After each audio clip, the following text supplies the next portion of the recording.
歡迎大家再次收聽 2CR 澳洲中文廣播電台。接下來我哋會播放一段同聯邦國會議員 Julian Leeser 嘅訪問。Good morning, everyone. Welcome back to 2CR Radio. Today we are delighted to be joined by the Honourable Julian Leeser MP, the Federal Member for Barora, Shadow Minister for the Education and Shadow Minister for the Indigenous Australian. Julian, thank you for joining us again. 歡迎大家再次收聽 2CR 澳洲中文廣播電台。今日我哋好開心再一次邀請到聯邦國會議員 Julian Leeser 上嚟接受我哋訪問。Julian 而家係聯邦教育事務影子部長同埋原住民事務影子部長。Julian, 歡迎你再次嚟到 2CR. Sally, it's wonderful to be here at 2CR and ni hao to you, to your listeners and to your viewers. Sally, 好開心再次嚟到 2CR, 亦都同你同埋各位聽眾同觀眾講一聲你好。Thank you very much and ni hao as well. So today we will be discussing the Australian government's proposed higher education reforms, including the new Australian Tertiary Education Commission and the managed growth funding model and what these changes could mean for the university students and Australia's future workforce. So to be start off, we know that the federal government says that its higher education reforms will better prepare Australia for future workforce need while improving access to the university for more Australian. So overall, do you believe these reforms are moving Australia's higher education system in the right direction? 你好，今日我哋會討論澳洲聯邦政府提出嘅高等教育改革，包括成立新嘅澳洲高等教育委員會 ATEC 同埋所謂嘅管理式增長撥款模式。同時，我哋亦都會探討呢啲改革對澳洲大學、高等教育制度、學生以及未來勞動力市場會帶嚟咩影響。首先，聯邦政府表示，今次改革嘅目標係希望更好配合澳洲未來嘅人才需求，同時令更多澳洲人有機會接受大學教育。整體嚟講，你覺得呢啲改革係咪行緊一個正確方向？點解？Well, I think the higher education system in Australia is in real trouble. You've seen a slide in the rankings of our universities. You've seen the government over the course of its lifetime provide over $3 billion of cuts to research in the universities. You've seen governance issues at universities like the ANU and Wollongong. You've seen issues around AI and cheating factories. You've seen the massive growth in anti-Semitism on our campuses. You've seen the closure of courses and faculties in absolutely critical areas like geology and earth sciences. So I think the sector is in a period of crisis. And when I addressed the sector earlier this year, so much of their focus is really about their own social license to operate. So I think there is declining confidence within the sector itself. And I think the higher education sector is completely at a crossroads. It's been allowed to drift under this government. And I'm not certain that what the government has proposed or proposing is actually of benefit. What we have said is that with the current bill before the Parliament, we have sent it to a Senate committee for an inquiry, and we'll await the decision of the Senate committee and its report before we make a final decision. 我覺得澳洲而家嘅高等教育制度其實正面對一個好嚴重嘅困境。近年我哋見到多間澳洲大學嘅國際排名持續下跌，同時現屆政府上台以來已經削減咗超過30億澳元嘅大學科研經費。另外，一啲大學亦出現管治問題，例如澳洲國立大學、ANU 同卧龍崗大學。再加上大學而家要面對人工智能帶嚟嘅新挑戰，例如用 AI 作弊，甚至出現所謂嘅論文工廠。同時，我哋亦見到校園入面反猶太主義情況持續惡化。更令人擔心嘅係一啲對澳洲未來好重要嘅學科，例如地質學同地球科學，近年不斷被削減，甚至有學系同課程被關閉。所以我覺得整個高等教育界正處於一個危機之中。今年早啲我向大學界發表演說，當時可以感受到佢哋最關心嘅其實係點樣維持整個行業嘅公信力同社會對大學嘅信任。我認為無論係大學內部定係社會層面，對高等教育制度嘅信心其實都喺度下降。澳洲高等教育而家正站喺一個十字路口。我覺得現屆政府令整個制度長期缺乏方向，好似任由佢漂流咁。而我亦唔確定依家提出嘅改革係咪真係幫到整個制度。聯盟黨嘅立場係，目前法案已經提交國會，我哋要求交俾參議院委員會做詳細調查，等報告出嚟之後，我哋先會決定支唔支持呢項法案。So you don't believe that the current reforms, what they suggested policy is useful for the current crisis in education? 換句話講，你係覺得政府而家提出嘅改革未必足夠解決目前問題。Well, look, the government likes to say that the present reforms that are before the parliament are all about, creating more opportunity for students, and particularly students from low socioeconomic backgrounds. And let me be clear, everyone wants to see more students from low socioeconomic backgrounds have access to universities. And both sides of politics over generations have tried this. The truth is that the time when more students were going to university from a low socioeconomic background, you have to go back to the Menzies era for when that was actually at its height in terms of the percentage of students from low socioeconomic backgrounds. Everybody else has tried, and as we've opened up the sector, we've tended to open it up to more middle-class students than lower socioeconomic background students. But the government doesn't need this legislation in order to provide more funding for lower socioeconomic students to attend university. What the legislation before the Parliament is really about is ministerial control over the universities. And this has been a very strange thing to see because universities usually value their independence and autonomy, but so many of the vice-chancellors have said they don't like the competition that's been going on in the universities, that they want more managed growth, that they want more centralised control over what happens in universities. And the question I've been asking is this bill really what they wanted? Because effectively, under this bill, the minister can have complete control over universities.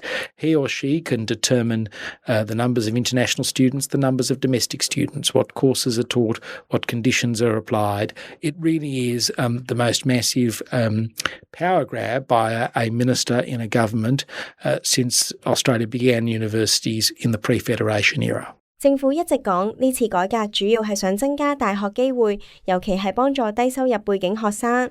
首先我要講，其實冇人反對呢個目標，但如果睇歷史，真正令基層學生入大學比例較高嘅年代，其實係喺 Robert Menzies 做總理嘅時期。之後雖然不斷擴招，但受惠最多嘅反而係中產家庭學生。所以政府而家嘅講法未必真係可以達到效果。更重要嘅係，其實政府唔需要透過呢條法案都可以增加資助。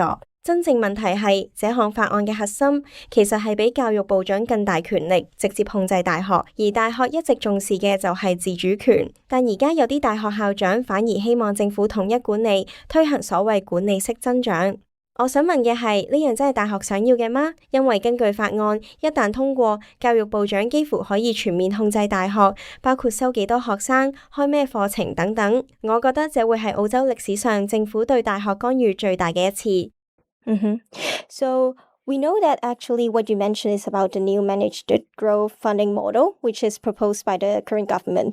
So you have mentioned as well, this is not an efficient way to support those Commonwealth supported students each university can enroll. Instead of we need to give them the chance for the university themselves to have the power to choose their own student. But what do you think when those kind of university have overpower when they choosing more overseas student or international student to raising their own funds instead of enrolling more local student instead? 剛才你提到嘅其實就係政府提出嘅管理式增長撥款模式。你覺得呢個制度唔單止幫唔到大學分配學額，反而應該繼續俾大學保留自主權，自行決定收幾多學生。但另一方面，亦有人認為一啲大學近年越嚟越依賴國際學生學費收入，所以會傾向收多啲海外學生，而唔係本地學生。你點睇呢個問題？Well, let me say a couple of things. I think the first thing is that under the current system, before this bill came into place,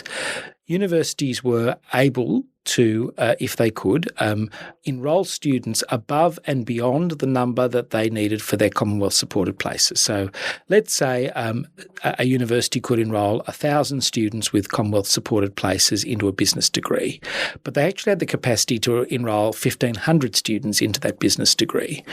They could quite happily enrol the extra 500 and not get any federal funding for that. And that's domestic students we're talking about here. That's ultimately of benefit to the student because the student gets to choose which is the university they most want to go to. And it's also of benefit to the system because actually what you're seeing is that the university is taking advantage of its economies of scale and is able to be more productive and educate more students. So more students get the choice of the university that they wanted to go to in the very first place. But this system that the Minister is proposing will undermine that.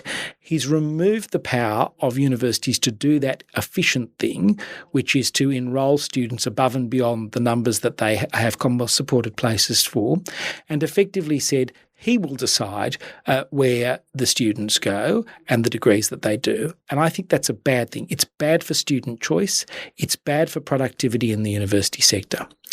In relation to international students, we've said that there are some universities that are not providing a good experience either for Australian domestic students or for international students. They've become too reliant on international students, such that there are some courses where there are over 80% of the students there that are international. That's not a good thing for an international student who wants to get an Australian experience, and it's not good for a domestic student who part of coming to a university is to meet a peer group who are from their own country. So one of the things that we've said, and we've been very clear on this, is that we are looking at reducing net overseas migration. I said that in my speech to the Universities Australia Conference at the beginning of the year. Since that time, Angus Taylor has also said that we will reduce the NOM such that it will reflect the number of houses that we build in the previous year. Australia's a migration nation. I'm descended from migrants. Migration is a good thing for this country, but we can't bring people in if we can't house them, and that's been the big issue here. So we need to reduce numbers, of which international students is a large component. And I've said to the universities, I want to work with them to come up with a policy to reduce them, which is good for the sector and good for the country.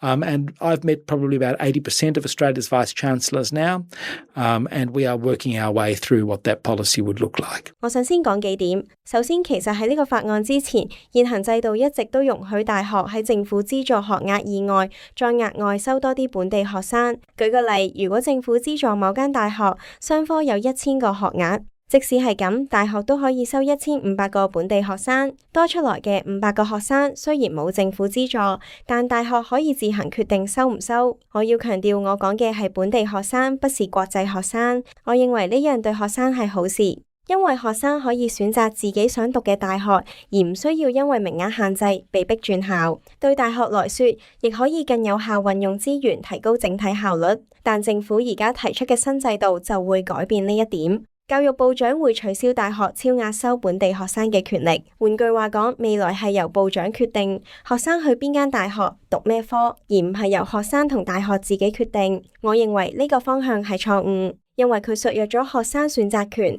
同時亦降低制度效率。至於國際學生方面，我哋亦有清晰立場。確實有部分大學過分依賴國際學生，有啲課程甚至超過80%學生都係海外留學生。我認為依樣並唔理想。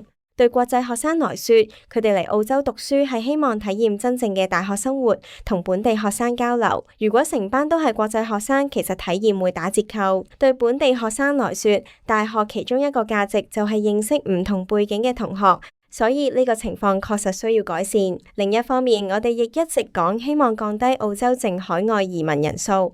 今年初，我喺大學年會上已經提出過。而聯盟黨嘅 Angus Taylor 亦講過，希望未來將移民人數同新建房屋數量掛鈎。簡單講就係起幾多屋就容許幾多新移民。澳洲一直係移民國家，我自己都係移民家庭，移民一直都係成功關鍵之一。但如果冇足夠房屋，就唔應該再增加人口。所以我哋認為需要適度降低移民人數，而國際學生亦係其中一部分。不過我亦希望同大學一齊商討，制定一套既有利教育發展，又符合國家利益嘅政策。到而家為止，我已經同全國大約80%大學校長見過面，大家仲喺度討論最合適嘅方向。we have received a lot of comments with the chancellor of different kind of university. They have a lot of comments about the migration policy as well, especially with the limitation for the international students. And we'll see later on and see how the policy goes on. And let's move on to the next topic, which we know that the government has also established the Australian Tertiary Education Commission, which we call ATEC, to oversee long-term planning and university funding. Do you believe that ATEC is necessary, or does it simply another layer of bureaucracy and duplicate existing government functions? 我哋之前都訪問過唔少大學校長，佢哋對國際學生政策都有唔同意見。未來點發展，相信仲要再觀察。接下來講另一項改革，政府提出成立澳洲高等教育委員會，負責長遠規劃同撥款。你覺得澳洲高等教育委員會係咪真係有需要，定係只係多一層官僚架構？Sally, I'll come to that question in a second, but let me just comment very briefly on what the Vice-Chancellors were saying to you. One of the problems with the way the government is managing the system at the moment, and I hear the complaint right across the board, is that they're not being transparent in the way in which they are managing the system. So effectively, there are people, international students who are applying, who are having their applications sit in the migration department for ages. You can have two identically qualified international students. One gets a visa, one doesn't get a visa from the same country, having done the same prior education and so on. And this is all just the government's way of managing the migration numbers. That's not the right way to manage the migration numbers. It's not fair to students. It's not fair to universities. It's not fair to the country. This is why we're going to be transparent about our plans in relation to net overseas migration and the role students will play. And I think that's really important. On the ATEC, the Australian Tertiary Education Commission, which you asked me about, we opposed the ATEC when it came before the Parliament. We opposed it because it is just another bureaucracy. The university sector is already regulated by, I think, 14 bureaucracies. The Vice-Chancellor at Western Sydney University, George Williams, described it as a thicket of regulation, a Frankenstein system. Why did we need to add a 15th regulator to that group, particularly when that regulator entirely duplicates the functions that are being performed by the Federal Department of Education, where it's not properly independent, where it's not, it can't choose its own staff, its commissioners have no security of tenure, where it's basically just doing the same functions the department should do. So we have a cost of living crisis. In a cost of living crisis, you want governments to reduce spending and to cut red tape. This government, through ATEC, is increasing spending and increasing red tape. They're doing exactly the wrong thing. 我先回應你剛才講國際學生，而家最大問題之一其實係政策唔透明，好多大學都同我反映呢一點。有學生申請簽證，但長時間冇結果，甚至兩個人條件一樣，一個批一個拒，政府冇清楚解釋標準。我覺得政府係用呢種方式間接控制移民人數，但呢個方法唔公平，對學生、大學、國家都唔好。我哋認為應該用更透明方式處理。至於 ATEC， 我哋聯盟黨係反對成立，原因好簡單，因為佢只係多一個官僚機構。而家其實已經有大約14個監管機構。悉尼大學校長 George Williams 形容呢套制度好似一個監管叢林，既然已經咁複雜，點解仲要多一個？而且 ATEC 並唔真正獨立，亦冇實權，基本上只係將教育部工作搬過去。但而家澳洲正面對生活成本壓力，我哋應該減少開支，而唔係增加架構。所以我認為方向係錯。But some of the critics also argue that the ATEC, which is ATEC, would be the solution of some kind of issue happening in ANU or different kind of university happening in UTS as well. 不過亦有人認為 ATEC 可能可以改善大學管治問題，例如 ANU， 你認同嗎？Well, those issues are already being oversighted by the Tertiary Education Quality and Standards Authority, and I've had some comments about the level of interference of TEXA in the ANU. They don't need another regulator to duplicate the work that TEXA is already doing. 我唔認同，因為呢啲問題已經有 TQSA 負責，再加一個機構只係重複工作，冇必要。And we know that also the reforms also introduced the need-based funding to provide more support for students from disadvantaged background. You have said you support this goal, but not necessary to the current approach. How do you think we can improve the system to make sure the funding reaches to those who is needed at most?另一項改革就係政府提出嘅按需要撥款制度，希望透過增加資源，支持更多來自弱勢背景嘅學生入大學。你之前提過你支持呢個目標，但未必認同政府嘅做法。咁你覺得應該點樣改善制度，先可以真正幫到有需要嘅學生？ Well, I think the minister's been very unclear as to exactly how much funding is being put forward and how many additional students there'll be. There is a different figure that he put in the explanatory memorandum that's different to what he said in the second reading speech and is different to what he said in the press release. So part of the reason for having this inquiry is actually getting the minister to come clean about what the real effect is here. Again, as I said earlier, we don't believe that this legislation is needed in order to create more funding for equity places. That funding was effectively put forward in the MyEFO at the end of last year. Everyone wants to see more students from low socioeconomic backgrounds attend university. I just think that this centralised way is not the right way to go. 首先，我認為教育部長一直冇清楚交代這項改革究竟涉及幾多新增撥款，同埋會增加幾多學額。有趣嘅係，唔同文件入面嘅數字其實都唔一致。法案說明係一個數字，國會發言又係另一個，新聞稿又係第三個，所以我哋先要求參議院委員會調查，因為我哋想搞清楚實際影響究竟係咩。另外，正如我之前講，其實唔一定要透過呢條法案先可以增加資助。相關撥款其實喺去年中期財政及經濟展望已經提過，我相信冇人反對幫助基層學生，但我唔認為用一個高度中央集權嘅方法會係最好方案。So how do you see the current balance of the university autonomy and how the government gonna get involved with those power? 咁你點睇大學自主權同政府介入之間嘅平衡？ Well, I think what the government is asking for with these powers is the largest power grab by a government in the history of the universities in Australia ever. I have basically said we've come to this with an open mind. We haven't determined whether we're going to support this or not. We've taken that position because we really need to hear from the universities. Many universities have said they're actually prepared to give up some of their autonomy in order to have the government manage the growth in the sector. You know, naturally as a Liberal, I don't believe in centralised control. I believe in competition. I believe in deregulation. I believe in letting markets do their work. And that's what's been happening to some degree in the sector. But I've also said, if these powers are available to us, I would use them if I were the Minister for Education in a range of ways.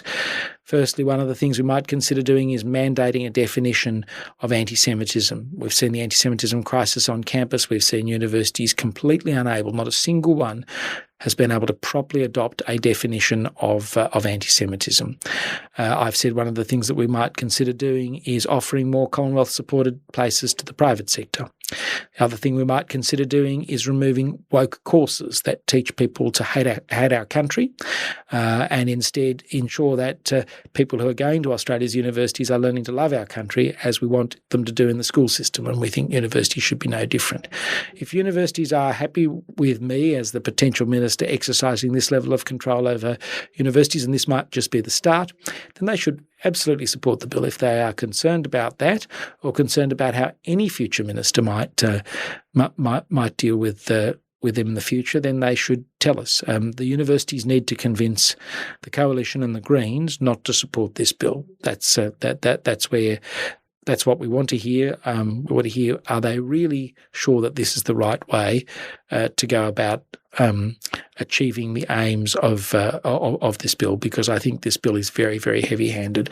And most of these powers are not subject to any appeal either. 我覺得政府而家要求嘅權力係澳洲大學歷史上一次規模好大嘅權力集中。不過我都要講，我哋目前係持開放態度，仲未決定支唔支持，因為我哋需要聽大學方面意見。有啲大學其實願意放棄部分自主權，希望政府統一管理增長。但從自由黨立場，我個人唔太認同呢種中央集權方式，我更加相信競爭、減少監管以及市場機制。不過，如果真係賦予部長咁大權力，我都會喺某啲方面使用，例如我哋可能會考慮強制推行一個反猶主義定義，因為校園出現相關問題，但到而家都冇統一標準。另外，我哋亦可能會考慮將更多聯邦資助學位分配俾私立院校。再有一點就係可能會取消一啲過於意識形態化嘅課程。我認為大學應該教學生理解同認同國家，而唔係培養對國家嘅敵意。如果大學接受部長擁有呢啲權力，而且未來可能仲會擴大，咁佢哋當然可以支持呢條法案。And for our last questions, which we come back to the aim of the policy, which is the federal government says that the higher education reforms is to better suit and prepare for the future workforce of Australia. And how do you see that when the relationship of the university autonomy and how can we balance, we can make sure our future workforce can be ensured? 最後，我哋上返去整項改革最核心嘅問題，政府話希望透過改革更有效培育未來人才。你覺得政府應該點樣喺勞動力規劃、政府監管、大學自主同學生選擇之間取得平衡？Well, I think with the rise of AI, you need maximum flexibility at the moment in the university sector and in the vocational sector as well, because of the way in which AI is rapidly changing workplaces around our country. In fact, it's rapidly changing the way assessment is done in universities. So this is a time where you actually need maximum flexibility and autonomy in the sector in order to adapt. And I think the adaptations that are going to need to be made in the next few years are really sector changing. They are unprecedented in a historical sense in the education sector. And for that, you need to be nimble and agile. And I'm concerned that with additional regulation, that's going to make it even harder for universities to respond to the market and respond to the challenges that Australia faces. 我認為，在人工智能快速發展之下，大學同職業教育系統比任何時候都更需要保持彈性，因為 AI 正以好快速度改變工作環境。佢唔單止改變行業，亦改變教學同評核方式。所以而家其實更加需要大學擁有自主權，可以快速應對變化。未來幾年，高等教育會出現一個行業層面嘅重大轉型。從歷史角度睇，呢種改變係前所未有。正因為咁，我哋更加需要一個靈活敏捷嘅制度。但如果政府不斷增加規管，只會令大學更難適應變化。So we need to let the market to adapt to AI changes. 換句話講，你係覺得應該俾市場有更大空間？ Well, I think we do need to rely on the market to some degree. And I think there are lots of people now who are considering whether a university option is right for them, particularly if they're concerned about job stability. We know that there will be more stability and more certainty in jobs in vocational education, for instance, than there are in the university sector, in certain parts of the university sector. And I think universities need to adapt to that changing market. We need to ask ourselves the question, what will employers need? What will the jobs of the future look like in a context where AI is doing a lot of the entry-level work? I mean, I'm a lawyer by background. I think of a very large discovery matter that I did when I started legal practice in the early 2000s. That work now is entirely done by AI. When you've got junior staff that used to learn the ropes by doing a lot of document-heavy analysis that can now be done by computers and machine learning. You obviously need people over the top of that to ensure that the accuracy and the level of quality is particularly good. And, a range of judges have said they have real concerns about this, but you just don't need the same volume of graduates, say, to give the law as an example, to do that work as you used to. So the question is, what do those people who have been employed do? what actually do firms need or governments need or people employers need in a new environment? How do you provide people with the training that they will need to adapt to the new environment? They are the things that I think the sector needs to really focus on. 我認為某程度上係而家越來越多年輕人開始思考大學係咪唯一出路，尤其考慮到就業穩定性，有啲職業教育反而更清晰，所以大學亦需要適應市場變化。我哋需要重新思考未來僱主需要咩人，未來工作會變成點。當 AI 可以完成大量基礎工作，我哋應該點培養下一代？我自己係律師，20幾年前我做過大型案件文件整理，需要花大量時間閱讀分析。但而家 AI 基本上可以完成。以前年輕律師靠呢啲工作累積經驗，但而家已經唔再需要咁多人做。問題係未來呢啲年輕人可以做咩？律所、政府、企業真正需要咩人才？我哋又應該點培訓？我認為這先係高等教育真正要思考嘅問題。